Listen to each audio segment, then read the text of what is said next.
In the middleweight division, your main event at UFC Saudi Arabia, you got Israel Adesanya, former champ.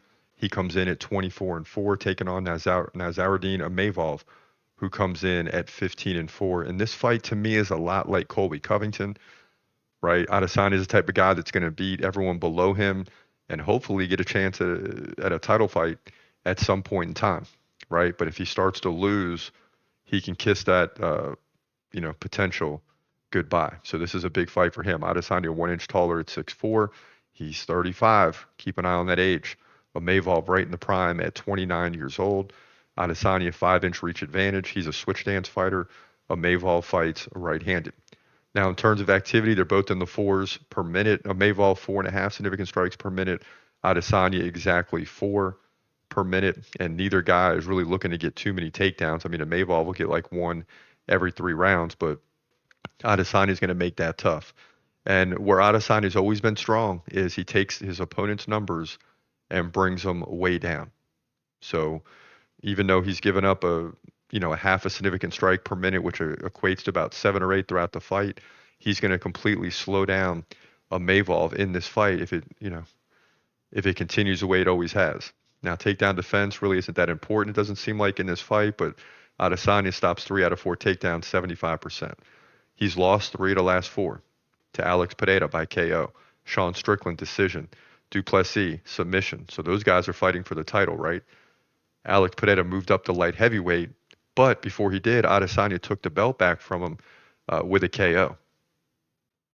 So people are still talking about that. And Pereira led that fight 49-41 in significant strikes. So the heart of Adesanya is still there.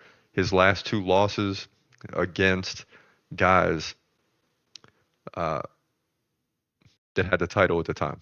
So he's still in the game, ladies and gentlemen. Imavov, 78% takedown defense. That won't matter because Adesanya wants to keep it standing. He's run off 3 in a row. A big one in the last one against Brendan Allen by decision. Another big one against Jared Cannonier, which led to a 4th-round KO. And Roman Dolise by majority decision. His last loss was to Sean Strickland by decision. Strickland just dominated that fight.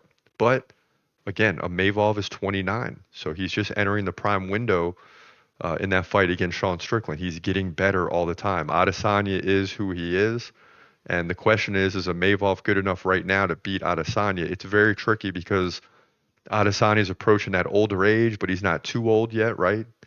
Imavov is not totally in the prime, but he's 29, headed towards 30. He's like right there.